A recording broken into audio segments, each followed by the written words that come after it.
slight addition. Agenda, gonna add an overview of the current development applications down at 59, I guess. E. So can I have a motion to, yeah, perfect, and a motion to pass the agenda as amended? Yep. All in favor? Okay, great, passed. Adoption of the minutes. Everybody had a chance to read that and have a motion to approve those minutes. John? Yep. All in favor? Perfect. All right. Oh, new business development permit 25 DP 005, development variance permit number 25 DVP 008, 1002 Seed Frontage Road. Nicole, take it away. Hey, thank you, through the chair. June's just gonna pull up the slides for this one. Thank you, June. Good morning. Perfect. Yeah, so this is the development permit amendment and development variance permit application for 1002 Seed Frontage. And I think we're all pretty familiar with the property. It's outlined in black there. It's currently being developed. So when I say it's currently being developed, they've already been issued a development permit and they're working on the two far left buildings. And so the development permit amendment request is to update the entrance location. And the best I could describe is from the original development permit drawing on the left. So the access is shown there of the red arrow, thanks June, to where it's shown on the drawing on the right. So it's been bumped up from the Seed Frontage Green Road intersection as far north on Green Road as they can for the property. So that's the first amendment request. And then the next one, like I said, the two buildings in the back currently being developed, those will remain unchanged, but with a little bit of the layout change, they can squeeze in a couple extra units. So one, at the front there was 8 units, they're proposing 9, and then they had 4 units on the one that's angled, and now they can squeeze in 5. So those are the amendments that are being requested, and we should keep those in mind when we talk about the variances. Okay, so one drawing for all variances here. To move that.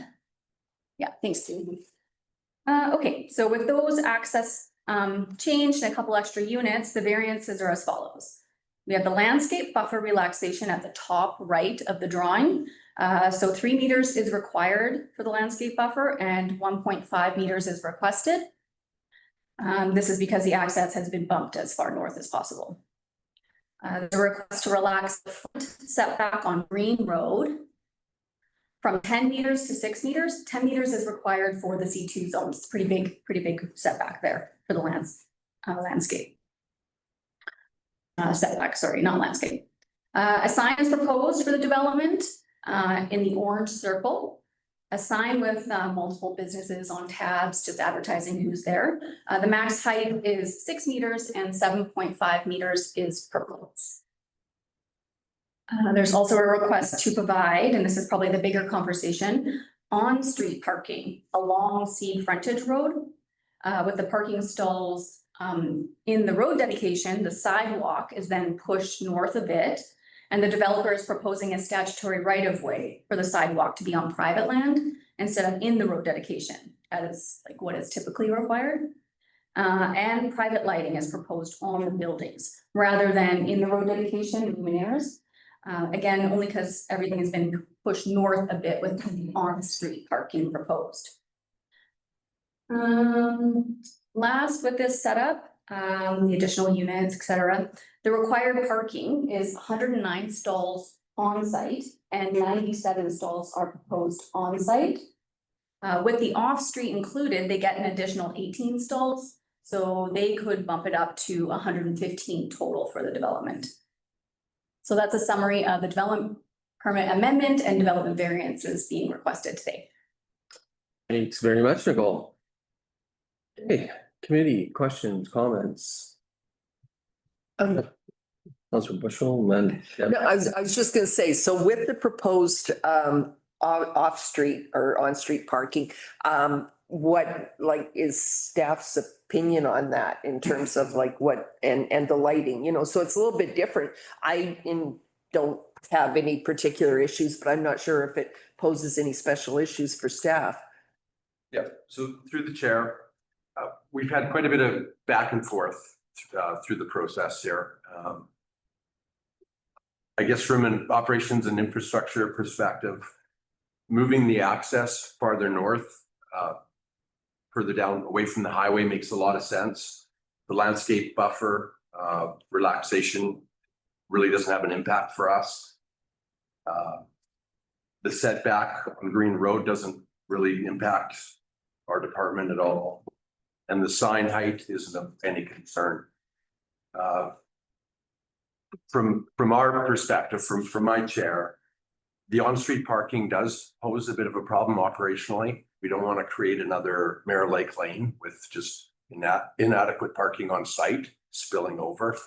And the streetlights, we've held pretty firm to that as per our bylaw, wanting that as being an entrance to town, being fully developed properly. So on those ones, that was our feedback. Councillor Bushel. Yeah, through the chair. Thanks, Daryl. Yeah, I like the proposal. I do have a little concern about the parking. Whether it be no overnight parking or 2-hour parking, I'm not sure. But I like the idea of the sidewalk being pushed in and actually an actual indent in the parking area that makes it look, you know, prominent, and it'll be, you know, I think it would look really good. The entrance move is a great idea to, you know, it's not in the best place. The original one wasn't in the best place, right on the corner there. The extra units is not a problem, I don't think. And what else did I have? Setbacks, 10 meters is phenomenal, way too much for that with a frontage road already. So I like the setbacks.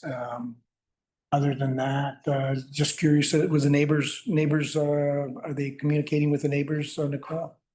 Through the chair. So if we go to council with both of these proposals, we're required to send notification letters to that radius around them. So they will be notified and have an opportunity to provide written comments to council before a decision's made. Okay, thank you. Yeah, thanks very much. I like I say, I like the proposal, and it's workable, I think, and Daryl does have some good concerns there.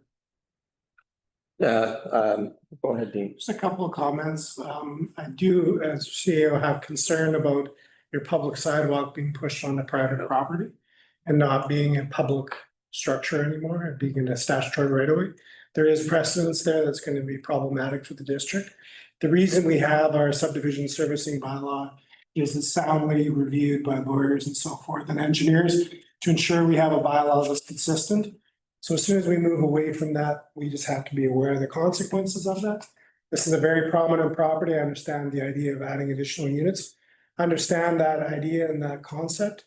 I am worried about private parking now becoming public parking. So if your parking requirements are required on site, we're going to accommodate them in our roadway. That precedent is problematic for council going forward. So I'd be concerned about those two pieces. I'm very concerned about a public sidewalk being pushed onto private property and setting that as our precedent for how we will deal with constrained site and adding additional density to a site. By doing that, I'm concerned about the precedent council's going to set. So as a committee, I just want you to be aware of those two pieces. As your CAO, I would recommend, this is actually the proposal that's bring forward was discussed at the very beginning of this process.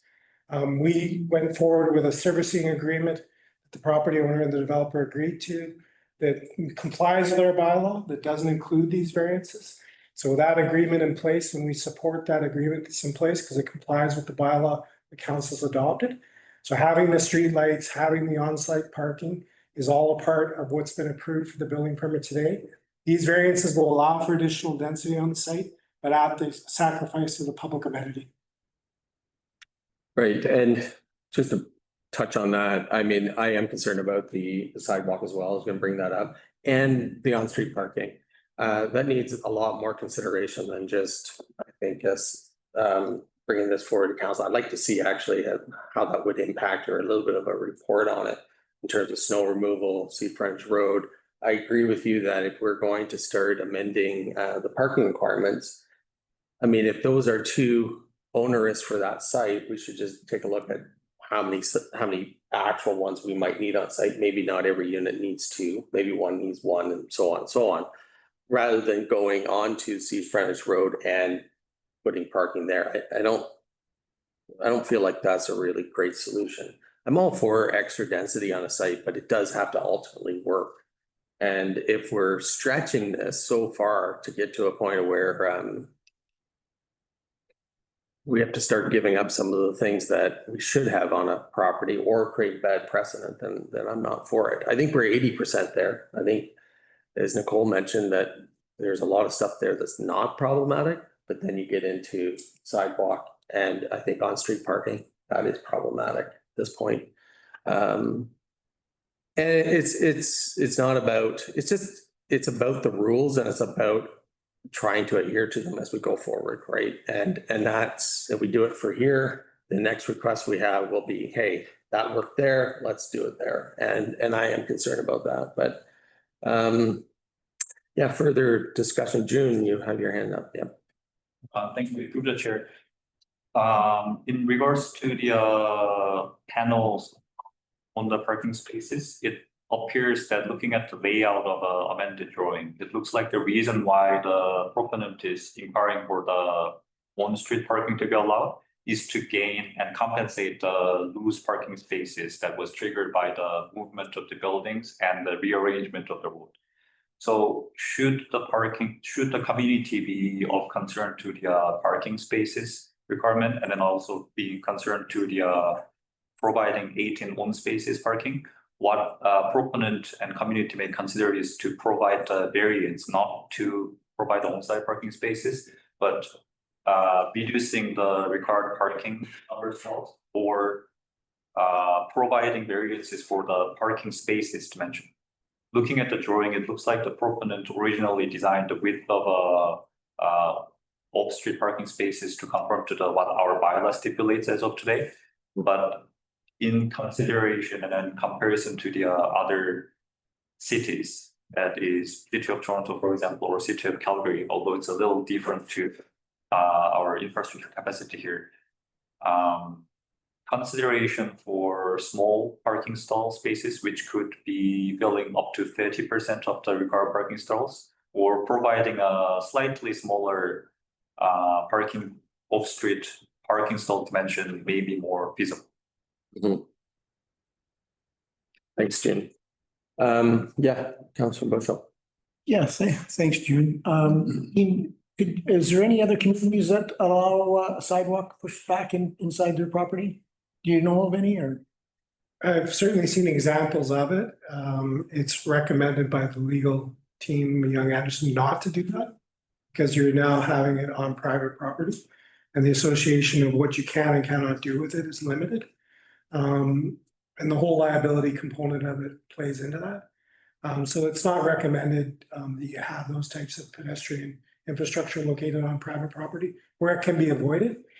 Certainly I've seen it done where it can't be avoided. So there's no other way to get a sidewalk that maybe hasn't been in new development is to do that. We have a pedestrian access that just the development's not happening. There's nothing on the site that really requires them to come to the table to get the correct permitting. So you just have no other choice but to accept that you're gonna have an SRW as your access, but you want the access, right? So as a standard practice, it's not recommended. I do have concern with having the lighting not be according to standard and be on the buildings.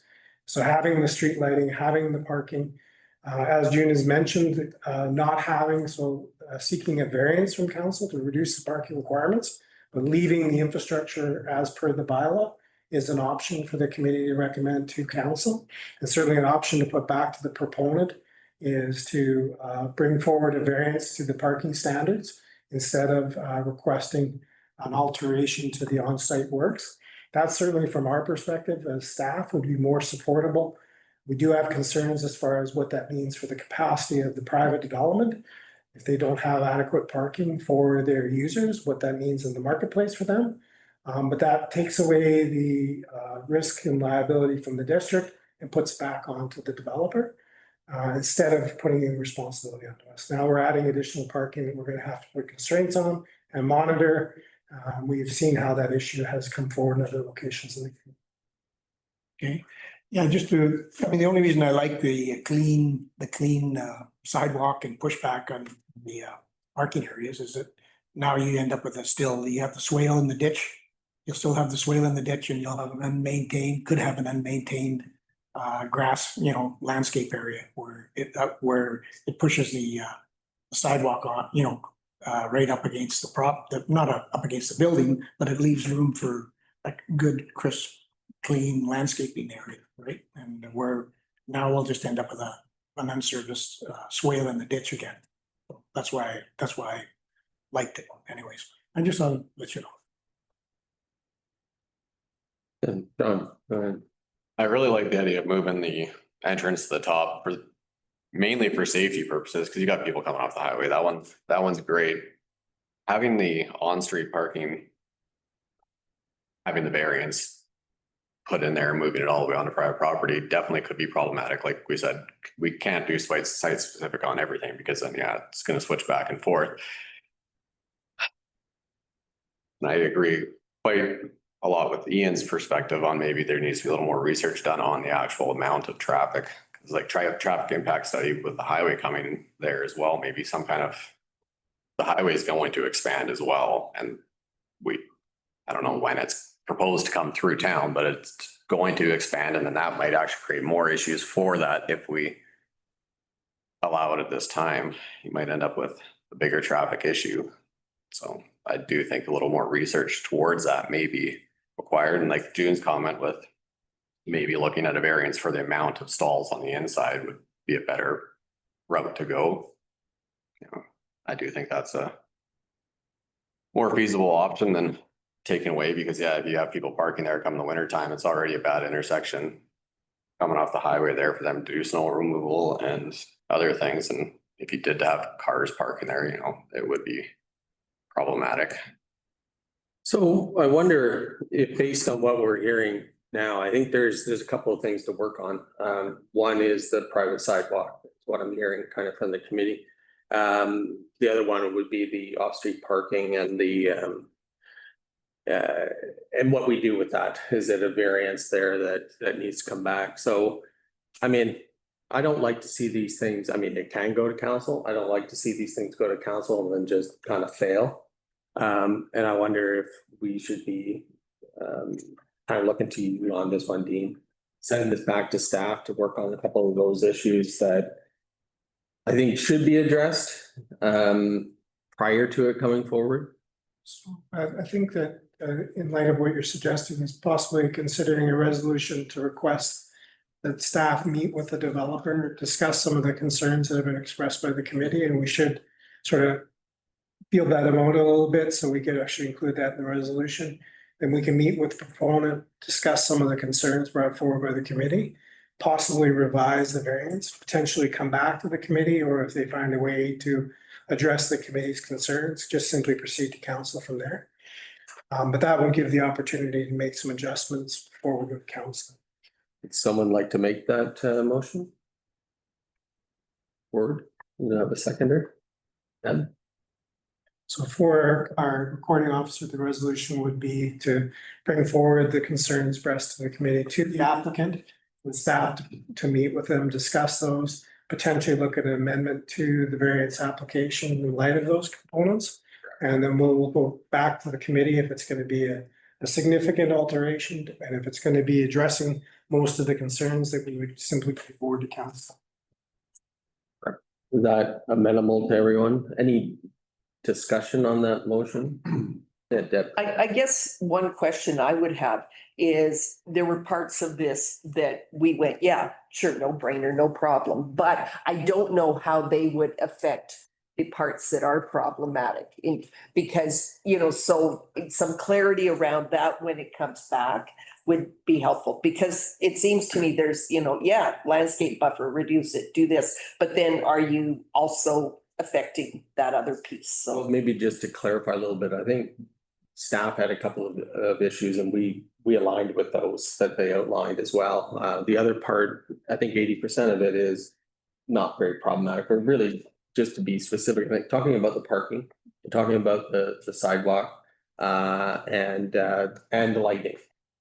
So the stuff that affects our kind of current standards that we have in our bylaws that are those are the concerns. Yeah. So, is that correct, Dean? Okay. So, but I think the rest of the thing is the committee's clearly said, hey, happy to work with you. District clearly said, hey, happy to work with you, but we got issues. So that's, I think, what the motion is addressing. And I think that's exactly as Daryl had said, is we don't really have a significant concern with the sign height. We don't have a significant concern with the access location. And as the committee identified, the parking, the lighting, the sidewalk location is the focus of concern and further discussion. I believe is warranted from a staff perspective. I agree. Any further discussion on this item? Folks, no? Okay, let's call the question. All in favor of the motion? All right, that's passed. Thanks, staff. Okay, going on to development permit number 25 DP 004 and development variance permit number 25 DVP 010717 Capel. Take it away, Nicole. Hey, thank you through the chair. So June's just gonna pull up the agenda because we have a pretty good summary of the application. Just a snapshot of where things are at now and what's being proposed.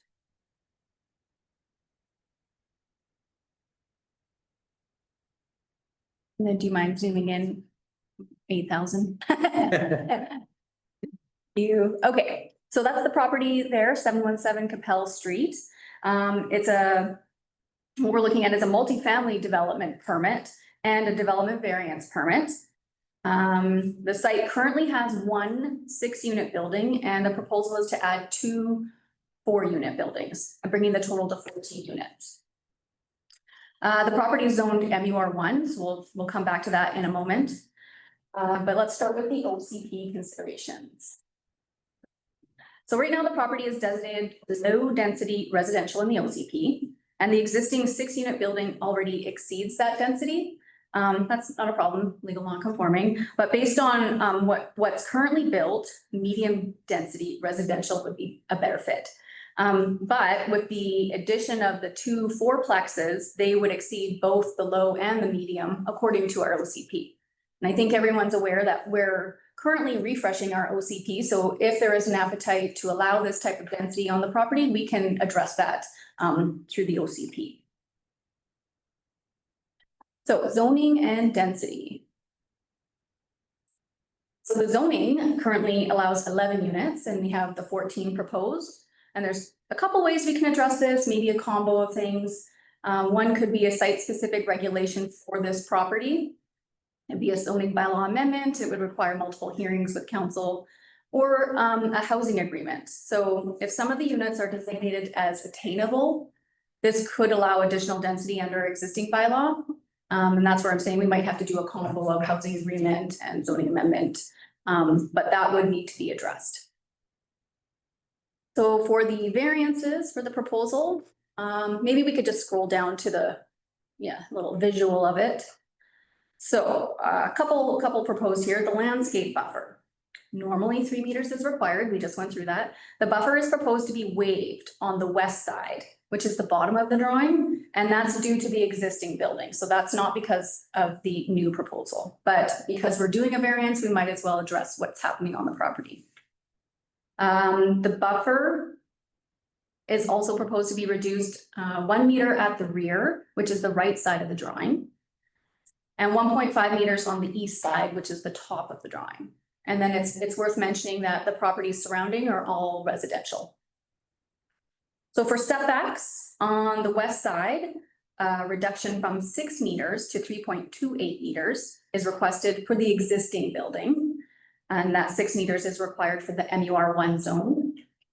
On the east side, a reduction from 6 meters to 1.5 meters is proposed for the new buildings. So we're dealing again with a mix of existing legal non-conforming and some new variances in there. And then for parking, which we also just talked about a bit about, parking requirements for the full development, existing and proposed, is a total of 23 stalls. And our bylaw allows up to 30% of those to be small vehicle without a variance. And a small vehicle stall, just for your information, is 2.5 by 5.2. And the developer is proposing 21 stalls total. 23 required, 21 proposed. 5 are at small vehicle stalls. That's within 30% allowance. And we have 16 stalls sized at 2.5 by 6 meters, which is slightly narrower than our standard, which is 2.8. But as we mentioned, 2.5 is fairly common in other municipalities. So overall, they're short 2 stalls, which could potentially be considered the visitor parking. So that is a summary of the multifamily development permit and the variances being requested. Ooh. Thank you, Nicole. Comments, yeah, Deb, go ahead. Yeah, just curious because we're not seeing anything from the fire department in terms of them reviewing it. I look at the site and I go, okay, that's starting to get a little tight, but especially for multi-unit. Yeah, was there any comments from our fire department on this? Well, referrals have been sent out to the internal departments and we haven't heard back from the fire department yet. Building department, they were okay. Obviously, they're gonna have to have some fire resistant ratings in there, so everything could be dealt with through engineering. Operationally, it sounded okay. They have to hook up to sewer and water for the new units and would have to look at what type of improvements those are, so that's up to the developer. But as far as fire department, it would be important to hear from them before we take this proposal to council. Because we do have that existing driveway that's a bit narrow, and then whatever their layout is in the back. Yep. Just an additional comment for some surety on that. Because they would required to get a building permit for the construction of the new buildings, they'd be required to meet BC building code, which includes all your fire components as part of that. So this would be additional comments of what's required under fire code and building code, because that's required as a standard. Yeah, just one comment. I feel silly though, us approving it for development. Oh, of course. You know, like, yeah, so, Point taken. We certainly would have those comments before we went to council. yeah. Just a question I have here, as we are talking about a residential area, I'm a little bit concerned about the parking again, because I always take a look at, okay, well, there's not enough parking, where does that parking spill over to? And, you know, I guess I'm looking to staff here. I mean, you're supposed to have 25, I think we're down to 21. I mean, is that a significant reduction? I mean, what is that? That's about 15% below what they should be. Is that a significant problem for that street? Thanks for the question. Yeah. Chair. So it's 21 stalls are proposed and 23 are required. So we're short of 23, okay. Yeah. And perhaps June, you have some thoughts on the parking situation? Where they're short 2? Or operationally? Or no? Just I'll make a comment for that one. The reduction in parking is going to be reflected in the marketplace. So if you purchase a unit and you have an allocation of parking, that helps because you're purchasing a unit, understanding what you have. Unfortunately, you could have 8 parking stalls in some of your strata units in town, still don't have enough parking. And those vehicles will be parked in various parts of the community. And that's standard in any community. So, you know, if you ask a home purchaser how many parking stalls they have, that's going to dramatically vary depending on who those people are. Some people come to town for the season with 5 vehicles. They got a car, they got a truck, they got a boat truck, they've got, you know, it's just the reality of the marketplace. So I think the critical piece is when you're starting at the beginning with a number of parking stalls, we understand what the enforcement would be in that neighborhood. And that's okay. This is not a significant variance. You're not proposing, when you get a threshold, the threshold I like to use is once you get to a point where you don't have a parking stall for every unit, then you're going into new territory for a community like this. To not have a parking stall and have a unit in Sicamous is not really reasonable. You're not riding public transit, like that's not going to happen when there's 2 meters of snow on the ground, you're not riding your bike.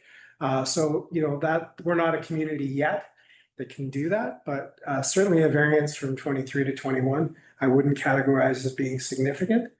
Everybody who purchases a unit is going to be aware. I think the developer is gonna find the market space place is gonna respond to that. If you don't have adequate parking for the vehicles, you're not gonna buy a unit there, and that will be more the constraint, more so than us having a big concern about parking. So is this a condo purchase development?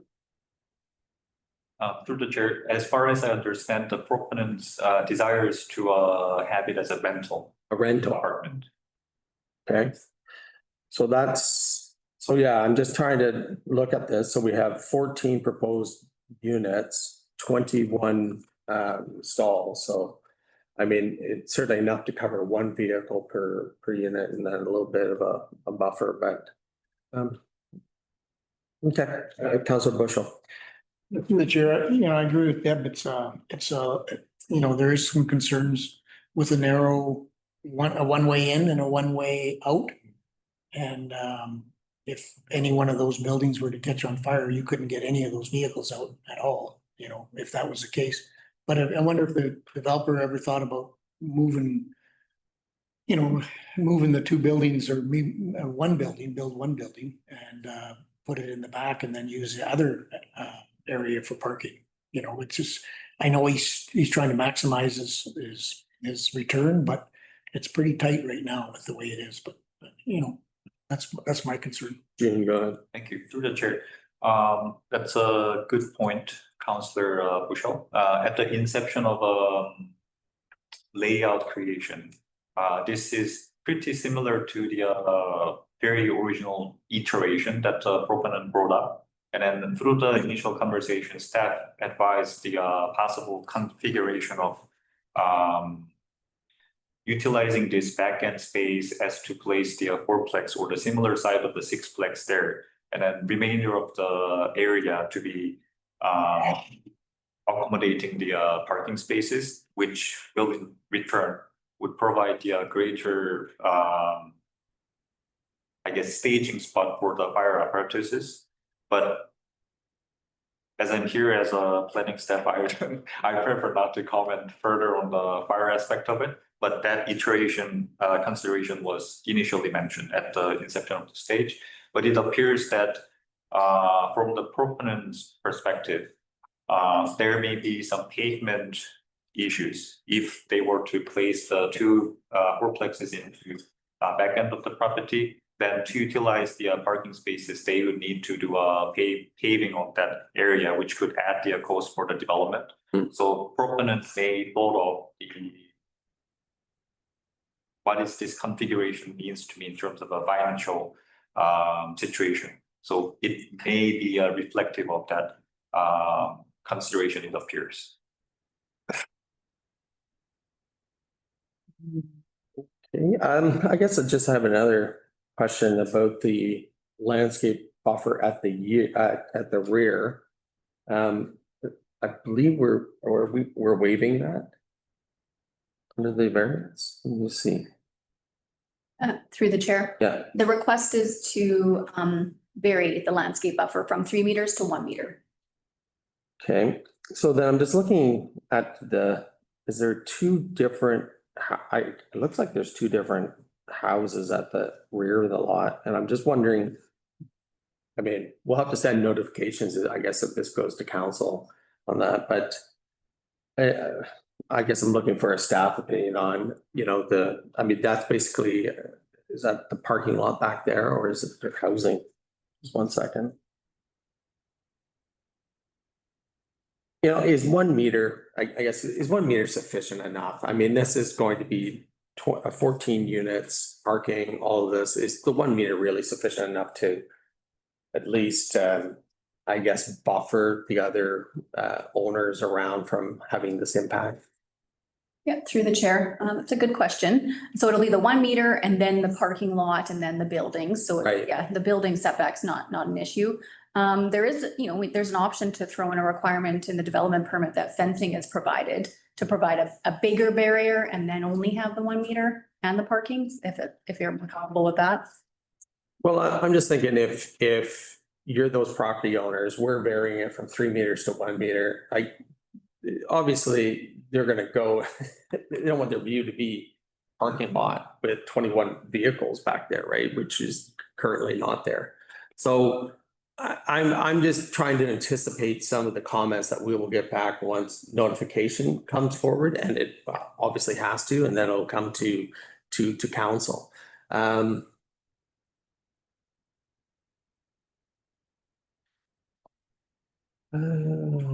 It's a dense site is, I guess, what I'm getting to. And in terms of it being sensitive to the neighbors, I think there needs to be some probably extra measures if we're gonna put the density that is being requested on the site. I'm all for density. I'm all for more rentals, but we also do, I think, have to be cognizant of neighbors and the traffic flow, and certainly I think the parking we can get around, in my opinion, as long as it doesn't actually spill out onto the road. It's rental, so it varies in terms of parking needs. One unit, one year might have no car, the next one might have two, so on, so on. So are you the developer? Is that why you're wishing to speak? Yeah, I am, and If you could actually go up to the microphone, I'll recognize you, and just state your name and. I apologize, I wasn't exactly aware of the whole structure. Yeah. Because we're dealing with it, I am the developer, but I'm also the designer that is working on this. So I do this professionally for many other developers, and so I thought I'd kind of just speak to a couple of points just to clarify a few things. It's obviously a unique site, and what we've got going on here is you've got narrower than most of the time I'd like to put in for a drive aisle. But it's existing, it's been functioning like that for a long time, and we haven't particularly had any issues with it. Now, when you look at the site as a whole, we're at NUR-1, that's surrounded by R1, so it's, this is what it was, this is the property. Now, at the same time, when you look at the MUR1, you can do a 4-story building, and hence why you've got, the larger setback that we're asking for a variance for. If you look at the R1 zone in itself, you've got 1.5 meters, and so the rationale kind of behind what we did here was we wanted to kind of stick to the character of the neighborhood because they have 1.5 meter setbacks. That's kind of what we wanted to stick to. Yet obviously it is a multifamily site, but we didn't want to, we could hypothetically put up a 4-story building, but we thought that would fit a lot less than what we're proposing. And it's also not very economical to put in a 4-story building here when we've got existing infrastructure, an existing building that actually works very well for us. Now, when it comes to the parking in general, we've certainly thought about, the parking situation. In my opinion, from what our experience has been, it's plenty of parking, and I don't think that's been a big issue with you guys here. But generally speaking, most other municipalities that we do this type of work for, like Vernon, you have 0.8 units, 0.8 parking stalls per unit. Others you have 1 parking stall per unit. With the 6-place that we have, I think only 4 out of the people have a parking, actually have a car, so it's underutilized now. I know that most people do have cars, and we would never want to develop a unit where, it's very hard to rent out a unit if you don't have a parking stall. So we do understand that. Realistically, even with the 21 that we're proposing, I think 21 is what you require plus a little bit of visitor parking, gets you to 23. Realistically, we don't really expect to see much more than 14, 15 cars ever on there. That's just what our expectation is with our other buildings that we have in town. Now, we've had some conversation with the neighbors, and so the 3-meter landscape buffer is obviously a very large landscape buffer. And I would understand it if you have a very dominant type of development where you want to just stay away from the neighbors. Like I said, the thought process here was that we're trying to fit in what the neighborhood is doing with obviously a little bit more density. And so then also the idea is, even if you look at the lot here that would be to the south, we've talked to that neighbor, he's actually supportive of the variance for the parking, because at the end of the day, he actually can't see the landscape buffer at all, because we currently have a solid wood cedar fence in there. So if it's 1 meter or 3 meters, at the end of the day, he doesn't actually see it, and he said he doesn't really mind. That was his feedback. But yeah, those were just some of our thoughts. I know there's we're still waiting for feedback from the fire department. We're obviously gonna make sure that everything complies with building code and all of that, but I do recognize it is a little bit of a tricky side. We're trying to do infill development to provide more housing for the community. We would never sell these individual units. It's always gonna remain as one rental site. And so that was kind of, you know, the whole idea behind what we're trying to do here, just to add more housing, but to make the best of it. Now, to speak quickly to the suggestion, we had a conversation with June about essentially not doing 2 fourplexes, but adding on an L shape. That's a great idea, but it doesn't work practically, because what happens is if you were to do that, the remaining width that we have is not sufficient for a drive aisle and parking. And so all you could do is you could add a drive aisle and you could put some parallel parking spots in there, but it just doesn't work from side layout. We've tried it. We don't have enough space. So this is actually the best configuration to reuse the drive aisle that we have and to provide parking in the back where it is. Currently, there's actually no landscape buffer.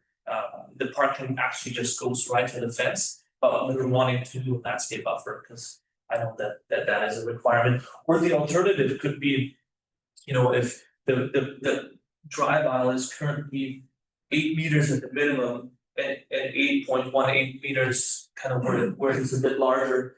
Generally speaking, we see mostly 6.5 meter drive aisles is what Vernon, for example, requires. So I understand Sycamoose has a larger drive aisle requirement, but that's always something that we could play with as well to increase the landscape buffer potentially, if that is the issue with the neighbors there. But I think the 8 meters is nice, but it doesn't actually have to be that big. Yeah. For practical turnaround. So thank you for your time. I Yeah. appreciate it. Well, maybe a question to staff, because what's kind of going through my mind, it's that currently a 6 unit.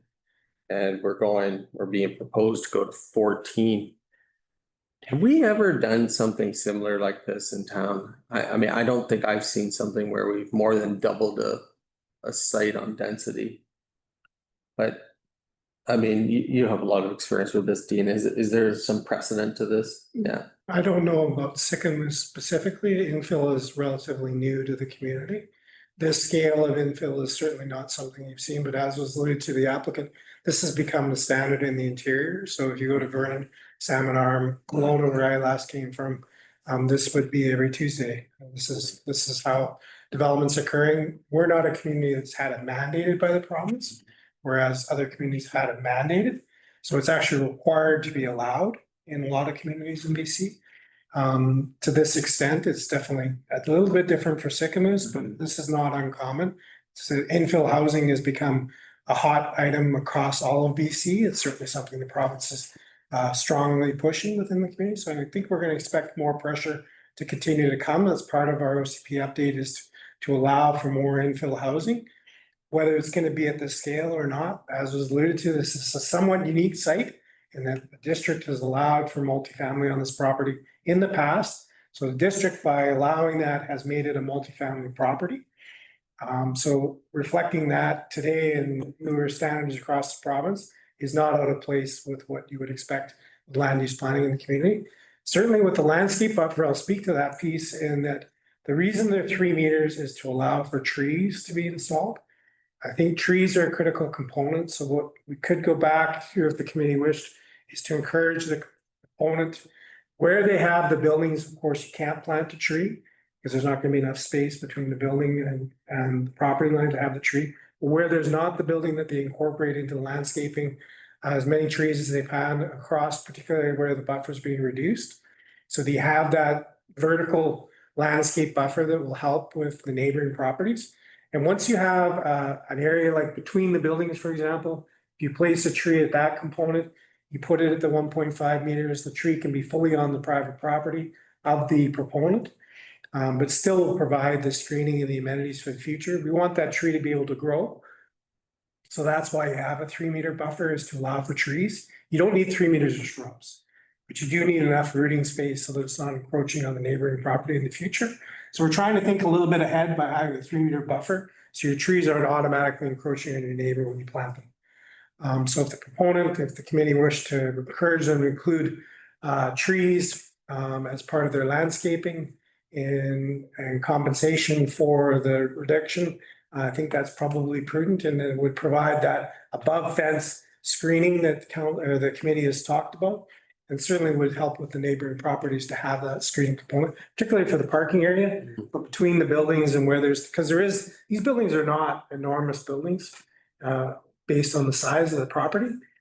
So if you had trees at either end of the building plus the middle, as well as down the parking lot side, you would actually create a significant landscape buffer for the future from the adjacent properties.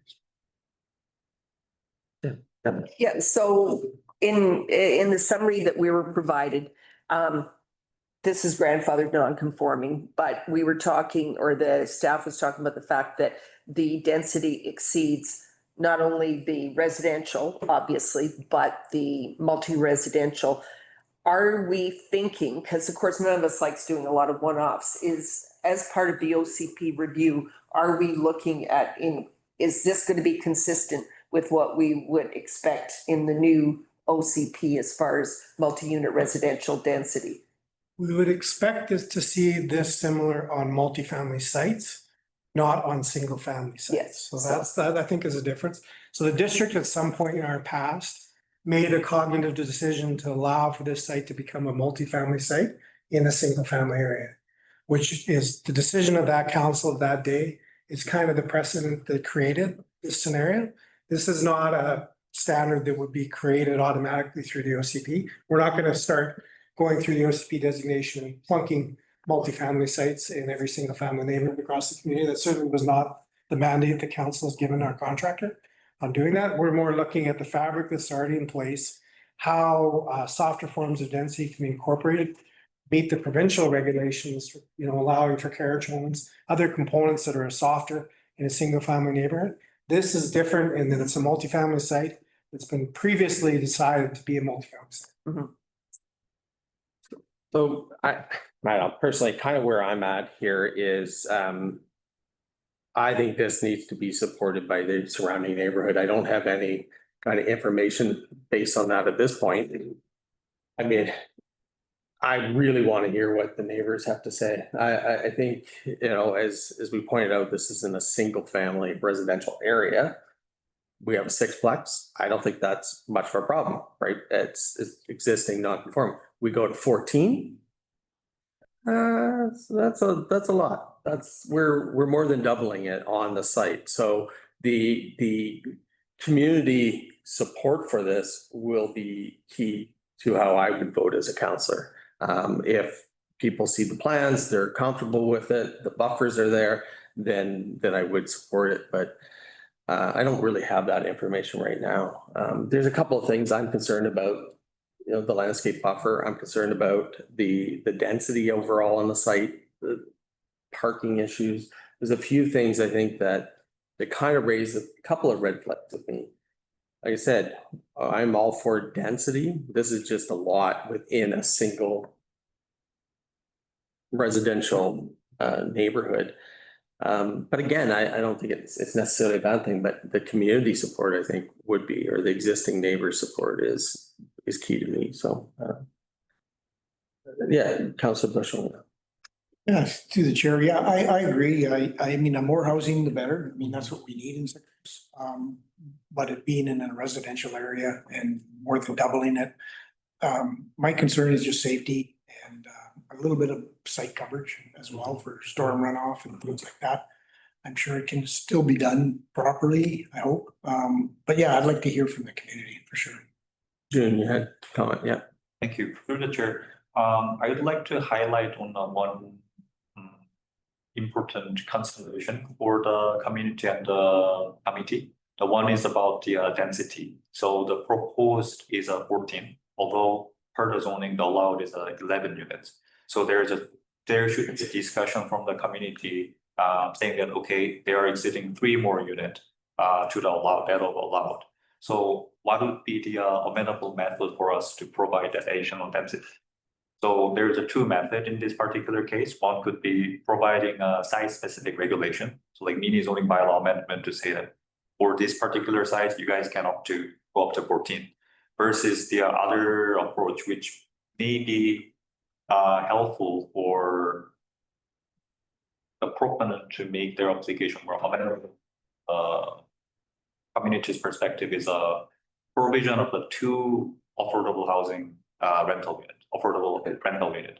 As per the zoning bylaws of today, without any amendment or provision of the specific site-specific provision, if they were to provide every one affordable rental unit allows two additional units. So if they were to provide two affordable rental units within that proposed fourplexes, then they should be able to exceed that limited density of 11 units to 14 without a problem. And in return, the community gets two affordable rental places, which would concur to the 2022 to 2026 strategic priority, and also the what the community anticipates to achieve through the OCP update.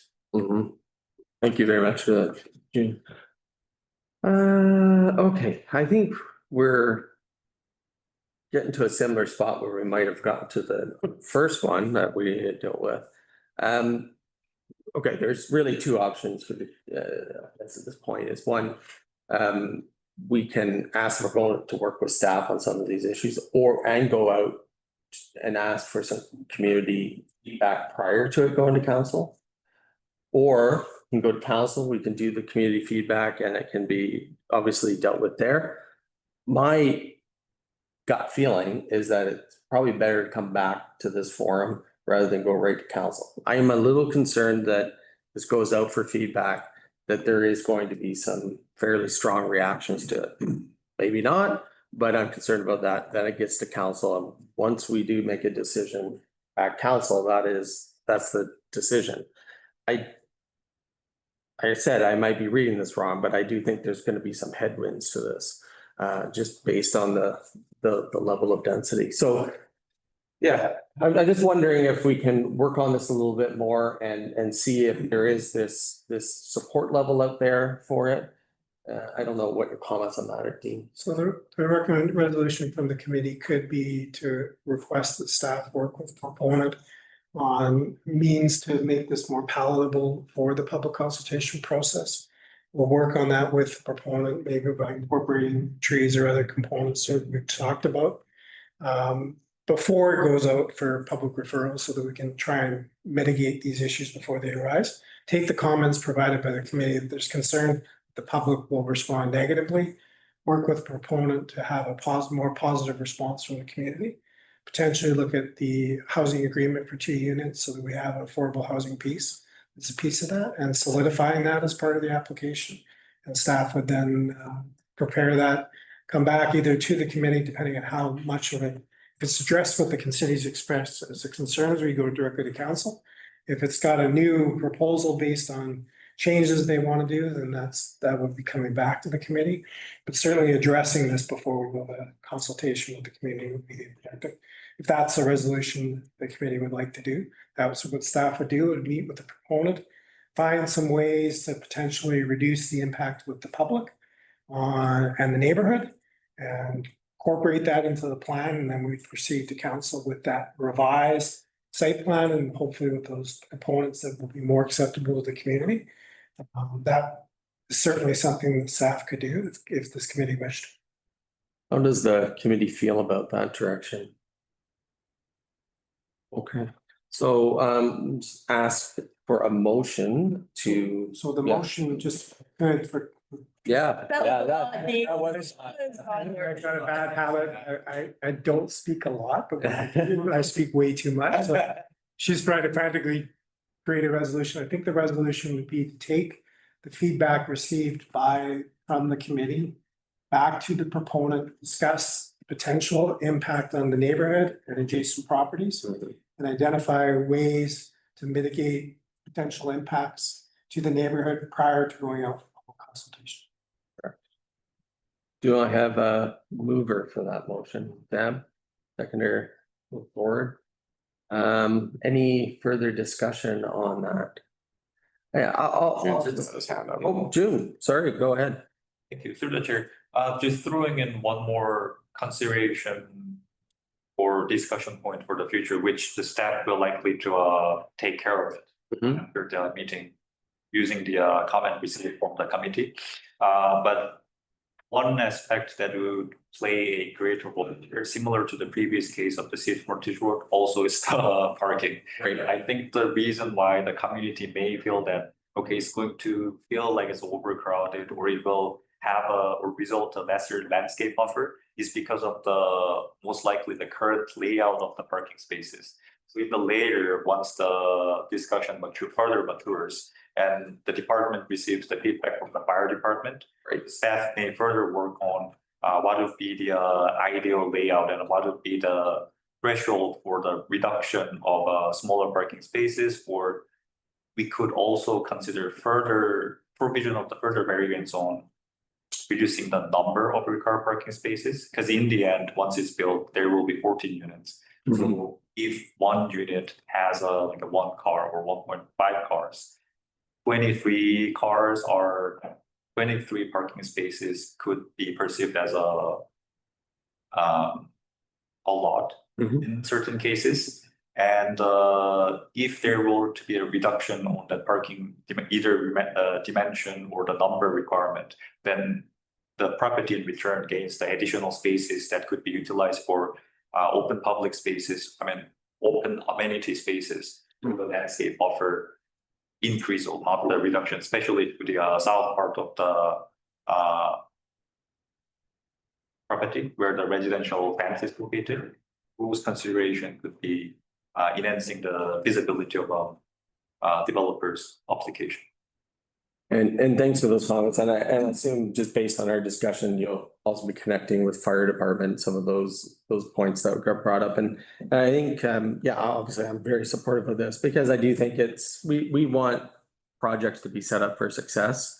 And, you know, this is a major change to the site currently. So I think this is a prudent move. So. Okay, yes. Can I confirm that motion? Yeah, one more time absolutely, before you we can. make our vote? That staff be directed to share the committee's feedback with the proponent and discuss ways to mitigate impact to the community and neighboring properties. Correct. I think that's sufficient in terms of giving you a broad scope and any further clarification staff would need or? Just fortunately, the proponents are here, so they've heard what the committees have to say and the concerns have been expressed. So that's nice, and the fact that they've got it directly from the committee, so we're not gonna be translating what's been said there here, so that's quite good. So I'm glad you're here today. And we'll have those conversations, and then we'll, if it's addressing the concerns expressed here, we'll proceed to council based. And it's always recorded too, so you can go back and listen to it. So all in favor? Okay, that's passed. Okay. All right, development variance permit number 25 DVP 009 438 Dogwood Avenue. Take it away, Nicole. Thank you through the chair. This is quite a small variance that's being proposed. That's good. Thank you for that. So yes, the property is located at 438 Dogwood Avenue. And then June, do you mind going back to the agenda with just showing what the variance is?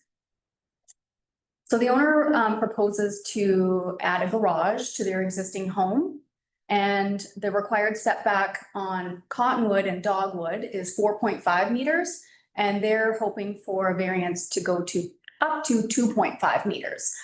If you scroll down a bit, June, on their drawing, they show 3 meters proposed, but the owner just wanted a little bit of wiggle room in case they go into that 4.5 meter setback. So they're requesting 2.5.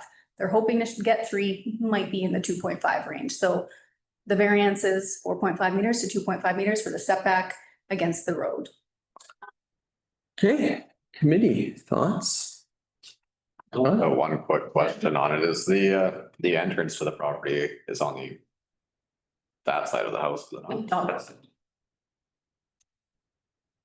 That side. Yeah. Okay, there you go. Yeah, perfect. I see nothing too terribly wrong with that because they just got no neighbors to either side. They're really requesting the variance on, and as long as that's not impeding on the public works side of snow plowing and whatnot, which I don't visualize it being an issue there. If I may, through Yeah, the chair. absolutely. Yeah, so internal debates heard from everyone, there was no concerns, including from operations. They were fine with the setback at 2.5.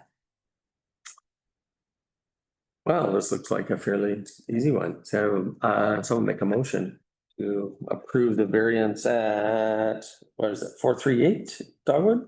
Yes. Have a motion for that? Or second, John, any further discussion on this item? None? Okay, all in favor? Committee recommends.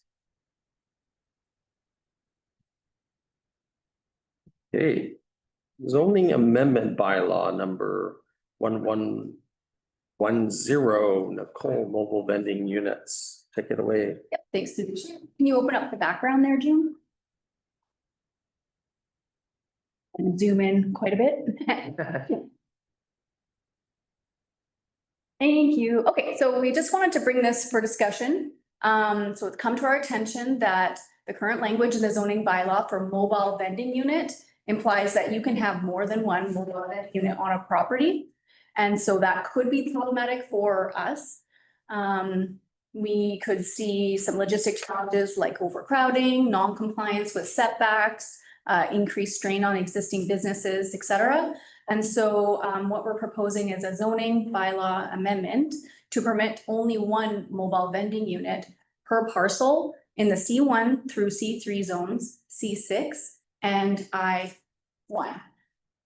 So really just want to hear your thoughts on that and start the conversation about mobile vending units. Okay, committee. Go ahead, good word.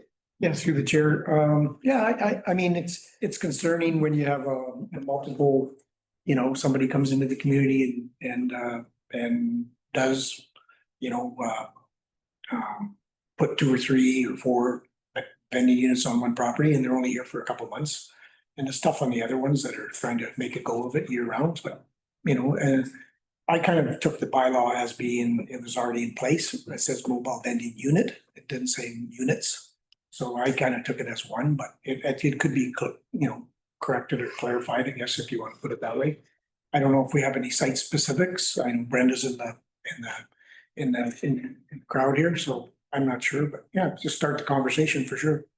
So my understanding always was that it said a unit and it was one singular and it's something that I think has generally been accepted in town, that it was one unit per parcel if you're going to do a mobile unit. I know that there's different interpretations of that now, and that clarity would be very helpful. Say there was one. The other downside is we simply do not want people buying a lot in Sycamoose and putting non-permanent structures on it. For my perspective as a councillor, that's not the development phase that I want town to see. Under the current zoning, you could technically do that. That is possible, and that is not something that I want. I want to see buildings being developed, commercial being developed, and there's certainly a place for mobile units, but I think they should be. It has to be regulated. It has to be thought out. But certainly, taking a commercial lot and just putting a whole bunch of mobile vending units on it is not something that I think is in a good development phase. Go ahead, Dean. From a staff perspective, our big concern from council was the anticipation or the expectation of what's in the zoning bylaw doesn't match with the wording in the zoning bylaws, and understand the singular unit, the way the Interpretation Act works. When you have a use within the zoning bylaw, it is not assumed to be singular. So when you say single family in the zoning bylaw, that doesn't only mean one single family. Whatever the zone allows for, you're allowed to do. So it's the use that's singular, not the number of that is. When it says office, that doesn't mean you can only have one office on a commercial property. It means office is an allowable use. So you can have 16 offices in a building if that's the floor area that's permitted within that zone. So the singularity of a use doesn't singularity the density of it. And the zoning bylaws across BC are quite specifically written in that way. So there is the Interpretation Act that comes from the province, dictates how local government interprets their own bylaws. And as part of that, a land use is interpreted in a different way than council expected. So we have to create an additional regulation to meet the expectation the council has, is that there would not be more than one mobile vendor unit on a parcel. We have to quite specifically say that within the zoning bylaw in order to do that. And so staff have brought forward this provision to do exactly that. As to what exists on properties today, they are considered legally non-conforming. So any change to the zoning bylaw is also protected under the Local Government Act for legal non-conformity. So an existing property has that protection. So whatever units are available on the property, that doesn't change as a result of the zoning bylaw change. Council does not have the ability under the LGA to retroactively change their zoning. There's the legal non-conforming provision that protects, some people call it grandfathering. Lawyers don't use that term, but that's more commonly known term as grandfathering of properties, but it's legally non-conformity is the way the legislation is written. So any existing properties that have more than one mobile vendor would not automatically be required to meet the bylaw. You won't be able to add additional units. It's ridiculous. You can't worsen a legally non-conforming status, but the non-conformity is protected under the legislation. Very good information. Thank you. Session?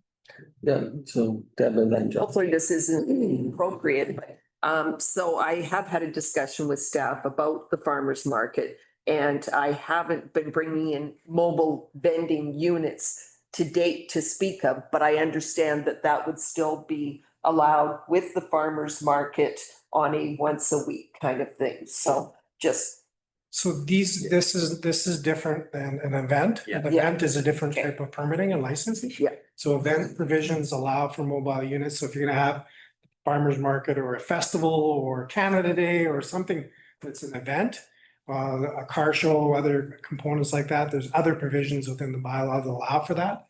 And there's special provisions that allow for that as well. We also have now policies around road closure and other pieces that are associated with that, if it was to be a larger event in the community. John, please go ahead. Well, just speaking in regards to the impact on other local businesses and whatnot, some other communities do have where you can't have a mobile vending unit that serves the same product within 100 meters of someone that's already got an established business, which we don't have in our bylaw currently. We don't have all the wording and stuff like that, which I would agree to that, having a revision of the bylaw in regards to locations that could be used. So you're not, throwing up one directly across the street from an existing business that's already established and been working hard at it. As per more than one per unit per lot, depending on the size of the lot, if you have a fairly big lot, I don't see the infrastructural impact or the logistics impacts you're going to have on a fairly large lot. Per se, if your square footage of that lot doesn't permit having multiple, it's going to create traffic issues and whatnot. I could see there being an issue there, but I do think it needs to go into some proper wording. Maybe June's got to speak to this one. Are you? Oh, I'm done, yeah. Yeah. Okay, June, you have your hand up, yeah. Thank you. Through the chair.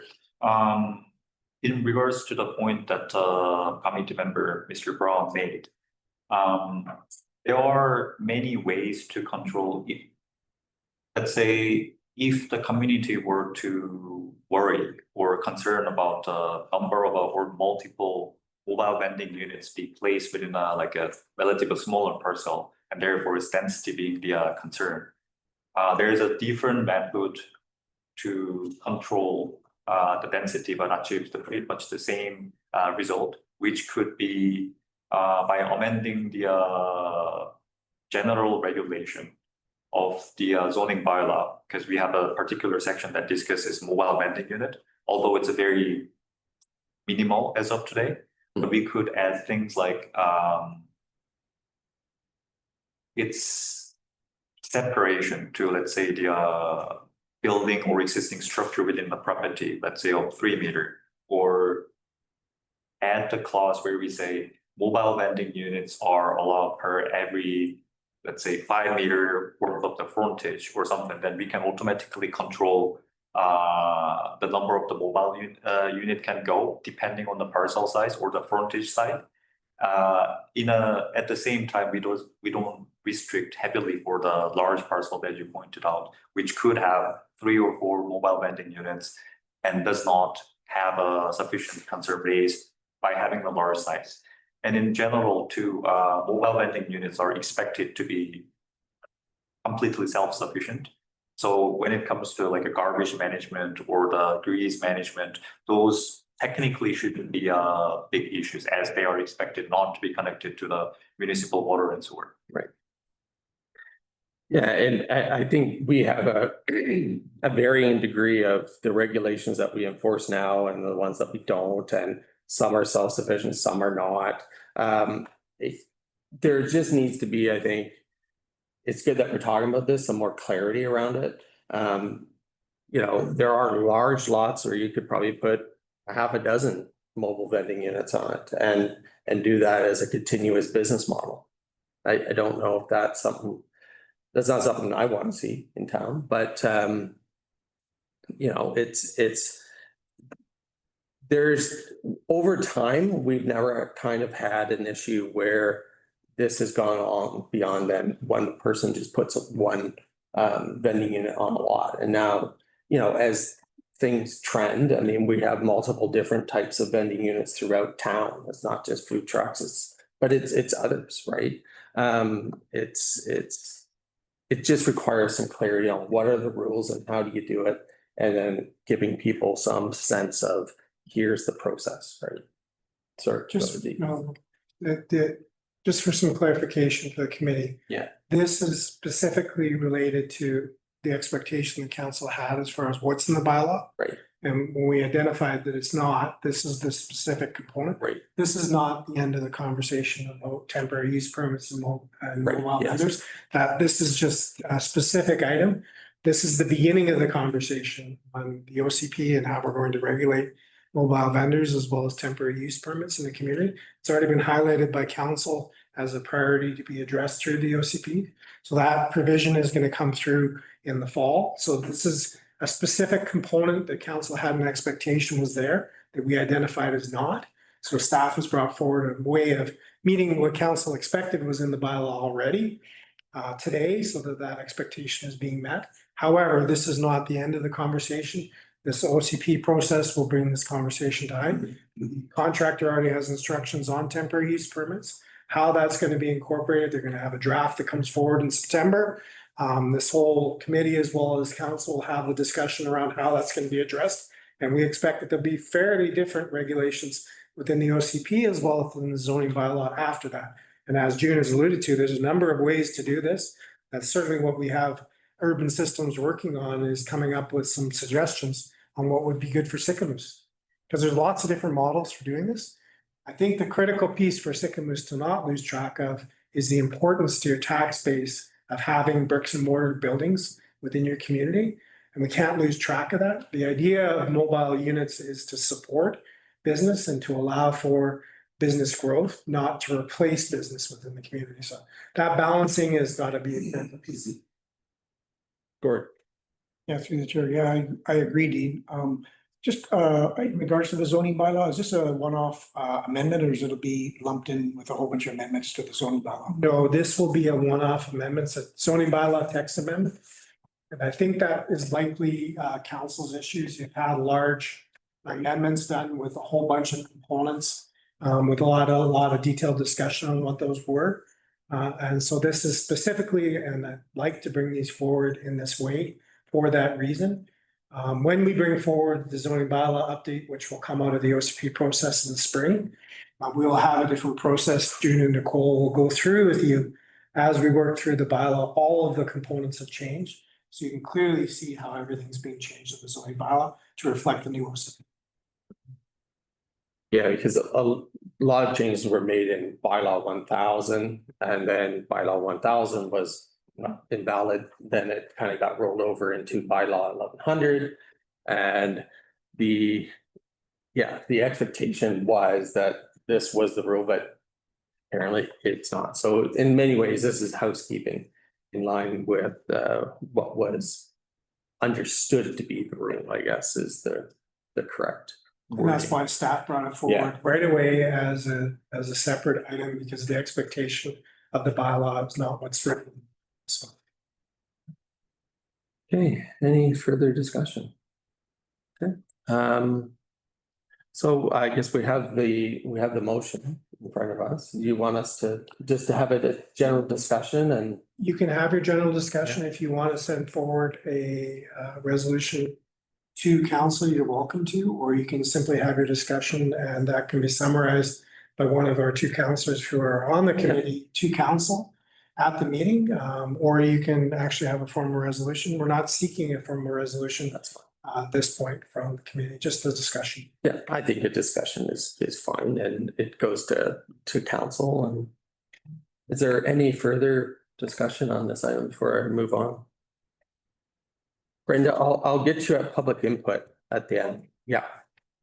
Anything else? No? Okay. That's done. And we will go into the overview of developments that we have. Thanks for rolling with that one, Nicole. I just thought it was important that we can get a little bit of a rundown. Yeah, and through the chair, I'm glad Daryl is here because a lot of it is operational as people are going through their construction phase. We always enjoy having Daryl here. Oh, yeah. Yeah. And so if I miss anything, or if there's one that you actually want to know about and I don't have it in the list, let me know. Okay, so at council next week, we have Paradise RV Campground coming for a TUP renewal. So that's on the plate. No changes there, but it's coming to council for the renewal. I heard from 1006 McLean McPherson. It's that old garage or gas station there. And so the owner has been talking about moving A&W into there. And their latest proposal was to demo the lot and clear it up a bit because they're a little bit concerned about their own building while they're still working with the province and the contamination piece. So that should be coming our way, a demo of the building just to clean it up a bit and then work with the province on the contamination and then apply for a new building permit. 316 Gordon Munro Lane. I think everyone can see that building is progressing nicely. That's in the building officials' hands and doing those inspections. Well, we talked about 1002 seed frontage today, so they have the two buildings ongoing. We're going to kick it back with them and discuss the topics from today. 717 Capel was the other one. I won't go over that again. 222 Temple, so they still have their first two building permits that have been issued. It sounds like from the building official, the rest are pretty ready to go, just waiting for a couple pieces of paperwork, and maybe that's just on the developer side. They're obviously busy working on the first two buildings. I don't know if you want to talk a little bit, Daryl, about the sidewalk connecting. Yeah, sure could, through the chair. So 222 Temple, as you know, was required to do a trail piece in front. So we are extending that to Shuswap, so it's just not a floating piece of sidewalk. Nice. Yeah, and we're working with the builder, the developer now to get an additional street light put in as well. So we've made contact with the homeowner on the corner, trimmed some trees back, and we've done some brushing and bringing the trail in, look for the storm work to do, but that sidewalk makes a lot more sense getting to the corner, right? Yeah, absolutely. Thank you.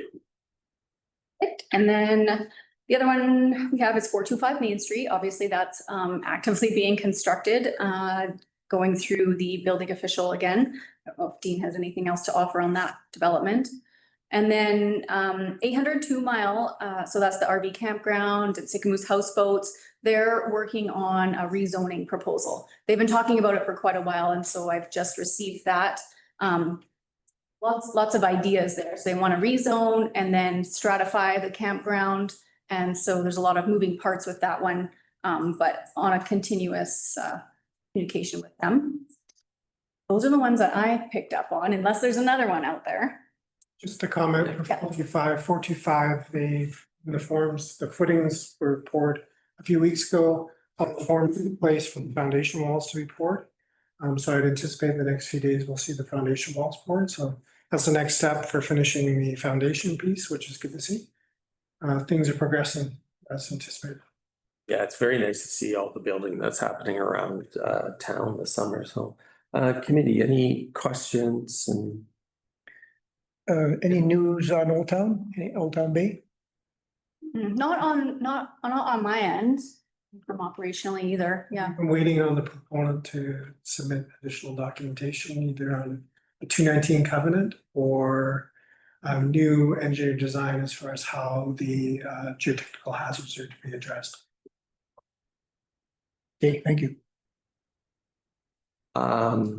I've noticed that the development of 2 Mile has quite a few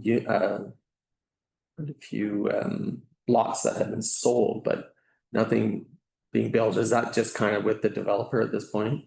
So the development has a stratification Mhm. application that's been submitted. Okay, So they may have sales agreements on units, but there's no actual lots to sell yet. okay, You have to complete the stratification in order for the transactions to go through. So you can have a sales agreement once you've got a PLR, which they have, so preliminary layout review. So they can do their stratification sales, but they actually have the transactions and have a lot, you have to create the titles. They haven't proceeded to actually complete the subdivision to create the titles. So it's quite often the developer will secure a number of sales agreements so that they essentially know they're gonna have the revenue of sales and expectation before they pull the trigger, pay their DCCs, pay all the offsite works, all those components before they actually create the titles. They'll want to have a certain number of lots, as they say, and as they're being shown as sold, but really that's not actually sold. That's actually just the sales agreements in place. Transaction can't go through the lots created. Can't sell something without a title.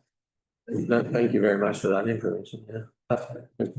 Sure. And can I just clarify, are you also asking about like Sycamoose Creek frontage road and those lots by Flocky's Beach? Yeah, well, I went through there the other day and I saw quite a few sold signs on it. Yes. Yeah, sorry. It's been, yes, of course, that one's been finalized. Yeah. Lots are selling. Yeah. I'm not aware of any building permits yet, but yes, that one is finalized. Yeah, almost just I think at least a third to half, like a half had signs on it, so I was just curious. I remember us passing that some time ago. So I'm it's. talking about the campground, not. No, sorry. Yeah, I wasn't clear on that. No, I was talking around Flocky's Beach and some progress there, but yeah, good. Yeah, that's okay. I did think of Yeah. another, because we've been having discussions with 113 Wet Up and picking that property back up, some condos and then some storage on the other side of Riverside. So they do anticipate to apply sometime this winter in preparation for the spring and summer. So that's good news. Yeah. The one, just had a question. This is kind of, I think we discussed it at council, was the parcel across from Moose Mulligan's there. And I noticed that there was some clearing that was done on that site. Is there anything that's positively moving forward or that you can share or, yeah? There's nothing at this point that's been formalized. They continue to work to address the parcel Right. issues and get it ready for a developer to proceed. I believe that the works are just to clean up the site in anticipation of being developed in the future. So I think in that sense, it's positive in that there's a sense that development will occur in the near future. So they're doing work, which is great. But we aren't a part of that sort of legal process. That's between the developer and the covenant owner. Great, thanks very much. Okay, any further questions, discussion? Any updates on the receivership with the? Oh, yeah. Fine. So we got Main Street, the Petro-Canada station with the Burger King and the other components within it. The property went into receivership. We've been working with the receiver. A complexity that with this site is the actual gas station component and the property is with one receiver. There's there's a number of companies that actually were involved in the development. One company is the actual gas station, the other company is the development company. So we were really successful in working with the receiver on the gas station piece and getting the landscaping, some mowing done and get some work, got rid of the blue bin that was so unsightly. Then we started working with them on the construction material that's on the site. And we're informed that there's a second receiver. It's actually the developer's receiver. So the development company also went bankrupt. It's with a different receiver. So all of the materials on the site have been dealt with to date are the receiver that's working with the gas station piece. The second receiver with the construction company, the only piece they removed, they had an excavator on the site, that disappeared. Some of the construction material has been removed. The remainder of it is anticipated to be removed in the next week or so. But it's a second receiver. We've been working with them. The complexities of the property are not abnormal in this situation, but having two receivers doesn't make it easy. But we are getting positive response from the receivers. They are attempting to work on it. They anticipate, the receiver for the gas station anticipates the property to complete its receivership process in September. So have a new owner, and we'll begin that process of working with the new owner. With gas stations in particular, it's very unusual. I've never heard of it not going to another gas station proponent. So a gas station has, because of its environmental limitations, generally the receivership will not even consider a business that's not a gas station owner already, just because of the legal parameters around it. So they don't want people going in without eyes wide open on it. So what you'll see likely is another gas station or another business which owns gas stations in the interior that will pick it up in receivership, complete the gas station component. What they do with the actual retail components within there is really going to be up to the new proponent. Some pieces were completed and opened, some were not. So how they deal with that is not. There's a bunch of other building code issues that have to be addressed when they do take over, but that's going to be with whoever the successful component is. We look forward to seeing another new owner and working with them to get the property up to ship shape and properly opened. We do have a right-of-way piece. It's clearly disclosed within the receiver that the sales agreement for the right-of-way from the district needs to be addressed. So that component is clearly within the receivership, and every proponent that I've spoken to is well aware that they've got a section of land they need to purchase from the district. Any questions? Okay, all right. Okay, we're gonna thank you very much, Dean, for that update, and Nicole, thank you very much. That gives us really good idea of all of the positive stuff that's happening around town. So thanks for your hard work. Okay, moving on to public input. Brenda, if you wanna just go up to the mic and. Good morning. Morning. I want to start with saying thank you to team for your explanation and clarity on the grandfathering and the current business model that I have. Because, I mean, probably everybody in the room knows where this conversation came from, why it was brought forward to the district, which is, I don't need to discuss that, but we all know what that is. And I feel like Broom Crossing is designed as a business accelerator. It has its own definition of what a vendor or retailer can bring to the lot. In other words, I won't have duplicates. So I have that within my own community. I believe that the reason we're talking about this is because of a bricks and mortar business that is traditionally only open 5 months a year. So I think that needs to be also taken into consideration as to the uniqueness of Sycamores. What do we have, who operates, how many people support year-round opportunities in business as we move forward. I would be happy to provide you a survey that I have on Broom Crossing and its success at the outdoor urban market. I'm complimented continuously tourists that they love the vibe, they love what's going on downtown. They're seeing more vibrancy, and so I just wanted to say those few words, and I'm glad that it's up for more discussion, not moving forward, because I think it's a big topic. And I did look up the definition of mobile vending unit, which means a vendor who sells food and retail products from mobile equipment which is capable of being moved on its own wheels without alteration or preparation and is fully self-contained with no service connection required. That's typically not the case at Bruin Crossing, so. Thank you for your time, and I would love to be invited to the conversation when it's happening, either with it's on the OCP discussions or when council is discussing it or committees are discussing it. I would appreciate that Yeah. invitation. Thanks very much, Brenda. And of course, all our meetings will be public and the agendas will be posted and. I will try and watch. Oh, okay. Yeah. As this pointed directly to Bruin Crossing, because I am the only one in town currently that has more than one vendor on the lot, business on the lot. So I took this quite to heart, which is why I'm standing here on behalf of my community businesses. And I know at a previous meeting a couple of months ago, this committee sent me a possible vendor who would have come to my lot in addition, because it is a success. The model works and I'm a one-off. So I really would appreciate consideration moving forward. Yeah, Thank and I think just clarification on what we were talking about today was this. It's really a housekeeping matter, really, is that there was this understanding traditionally that it was one per lot. And staff are just saying, here, we're gonna clarify it for clarity's sake.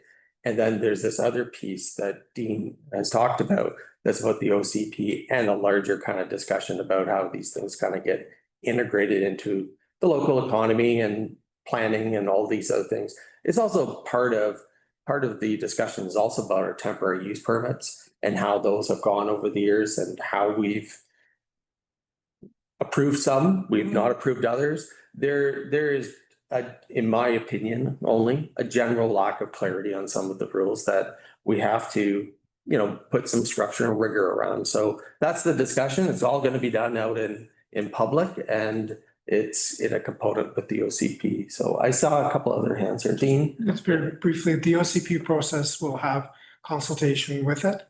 And you, of course, would be welcome to join that. You're also welcome to reach out to me at any point. It's not always easy. I'd love to sit and watch the council meetings and I watch them over again afterwards, but not everybody in the community wants to do that all the time. So you're welcome to give me a call and just, Dean, is there any update you can provide to me? You're welcome to reach out to me. Probably sometime in September would be the time to reach out to me and just say, Dean, is there anything I need to know about temporary use permits and mobile vendors? And I certainly would share that with you at that point. And share any opportunities for consultation that are coming up, because we'll have a schedule. All right, thank you, I appreciate that. Okay. Did you? Sorry, I thought, no, you guys didn't have any, I didn't want to put you on the spot. No, okay. All right, Anything? Thank you. Yeah, thanks. Any other further public comments? People want to bring forward any issues to the committee? Okay, well, I don't think there's anybody online, is there? No. Okay. Well, there is a few people online. Thanks for joining. Okay, well, thank you very much. We'll just move to adjournment. Can I have a motion to adjourn at 10:33? Deb? Gord, all in favor? Okay, this committee stands adjourned. Thanks, everyone, for coming.